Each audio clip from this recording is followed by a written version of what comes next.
Hey there! Welcome to Jackie Talks Horror. I'm Jackie, and today I'm going to do a rundown of 4 exciting horror films coming your way in November and December 2025.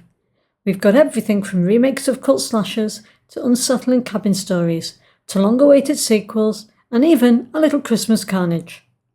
This will be the US release date, so they may vary a bit country to country. And just a quick heads up, as usual, I'll be using the images and trailers, and when I can find a trailer, I'll be putting a link in the description below, and I'll put a link to any articles I reference for information. So kicking things off, we've got Predator's Badlands, hitting cinemas on the 7th of November this year. Now this one is directed and co-written by Dan Trachtenberg, alongside his Prey co-writer Patrick Eisen, so already a solid creative team who prove they know how to breathe life back into the franchise. This entry focuses on 2 main characters, Ty, played by Ella Fanning, a Weyland-Yutani synthetic, and Dak, Demetrius Schutzer-Kolomentengi, a young predator. The story takes place on a distant alien planet where Dak, exiled from his clan, forms an uneasy alliance with Ty to face down a colossal, nearly unbeatable creature. Now this marks the 7th film in the Predator franchise, and, after several Earthbound installments, the series is heading back to an undisclosed world with a bold twist. This time, the Predator himself takes on the role of protagonist. Fans are already speculating that the inclusion of a Weyland-Yutani synthetic could hint at ties to the Alien vs Predator universe, though nothing official has been confirmed. And visually, this film looks promising too, with heavy visual effects collaboration from Weta Workshop, ILM and others. Now personally, I'm excited about this, as Prey was such a strong return to the franchise. It worked because it wasn't about overpowering the Predator. After all, even Arnie couldn't do that. But about sacrifice, strategy, and learning how the Predator hunts. If Badlands carries the same spirit while flipping the perspective, it could be something special.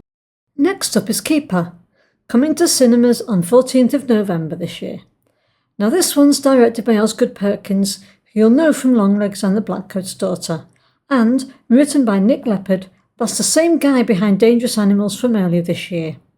The film stars Tatiana Maslany as Liz and Rossif Sutherland as Malcolm. They head out to a remote cabin to celebrate their anniversary, but then Malcolm suddenly takes off and leaves Liz all alone. And of course, that's when the weirdness starts creeping in, and Liz starts uncovering some very dark secrets about the place. Perkins stressed at Comic-Con that this isn't a POV or surveillance horror film, as some fans were guessing. Instead, it's a single location, relationship-driven story that digs into the psychology beneath the scars. Think cabin horror, but focus on what relationships can expose. A trailer dropped not long ago, and it shows the story in dual narrative, giving us glimpses from each other's perspective, adding to the eerie atmosphere with mirrored dialogues and visuals, creating a disorientating, uncanny vibe. Fans have already praised its dreamlike, skin-crawling vibe, which is very much Perkins' trademark. Now what interests me about this is Perkins' distinctive style. His films tend to be very character-driven and atmospheric, and although that isn't for everyone, I've generally enjoyed his movies, and I love a good old-fashioned isolation cabin horror. Next up is Five Nights at Freddy's 2, hitting cinemas on the 5th of December this year. Most of the creative team is back for this one. Emma Tammy returns to direct, after helming the hit original almost 2 years ago. Scott Cawthon, the creator of the Five Nights at Freddy's video game series, returns as one of the co-writers. The returning cast includes Josh Hutcherson, Piper Rubio, and Matthew Lillard, and I am sure the addition of Skeet Ulrich, Lillard's screen partner in crime, will delight horror fans.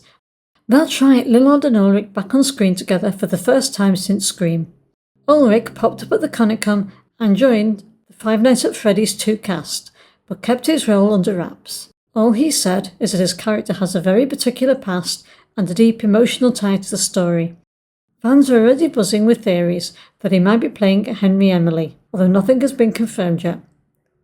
The movie is set about a year after the first movie, continuing the story in the same universe and throwing new challenges for the stretched-out security guard, and according to Hutchinson, in an interview with GamesRadar.com, it's going to be scarier than the first installment. So, what's really dialed up is the animatronic mayhem. Jim Henson's Creature Shop is back to bring the nightmares alive, and Tammy spilled at the Comic-Con that we're getting 3 times as many animatronics, including spooks like Mangle and Wither Bunny. It's a sequel that amps up the scale, leans into lore-heavy clapbacks, and brings back beloved characters and actors, and delivers more animatronic chaos, a recipe for something fans will be racing to experience in the big screen. And let's be honest, the chance to see Lillard and Ulrich's chemistry back on screen together is a cherry on top. So last up is Silent Night Deadly Night, set for an unrated wide release on December the 12th this year. This reimagining of the infamous 1984 cult classic is written and directed by Mike P. Nelson, the director behind the brutal Wrong Way Turn reboot. It's also produced by the original Silent Night Deadly Night creators, Scott Schneid and Dennis Whitehead, alongside a fresh team of producers. The film stars Rowan Campbell in the lead role as Billy Chapman. This new take once again follows Billy, who witnesses his parents' murder at the hands of a man in a Santa suit, and grows up to become a killer himself. Given Nelson's track record with Wrong Turn, we can expect something darker and more brutal than pure camp. Add in the fact that this is being released unrated, and you know the kills won't be watered down. Producer Scott Schneid had this to say: Silent Night Deadly Night has become a beloved cult classic since my partner Dennis and I created it with Michael Hickey over 40 years ago. Den and I are huge fans of Mike's work, and his unique talents have reinvented the spirit of the original, taking us on a sleigh ride that audience won't soon forget. Back in 1984, the original film called Absolute Outrage. Parents protested, letters poured in, and the ads were even pulled from TV. But all that backlash only cemented its place in horror history. And now, over 40 years later, this unrated reboot is ready to slice its way back into theatres, and horror fans will be lining up for this carnage-filled holiday sleigh ride. Well, that's it for exciting films coming in November and December this year, so get your calendars marked. What are you looking forward to most from this list? Are you a Five Nights at Freddy's or a Predator fan? Did I miss one that you're looking forward to? Thanks so much for watching. Let me know your thoughts and theories in the comments below. But remember to be respectful. And remember, this is only my opinion of these films. It would be a boring old world if we all like the same things. Don't forget to hit like and subscribe, and click that bell so you don't miss what's coming next on this channel. This is Jackie signing off. Take care, and see you next time.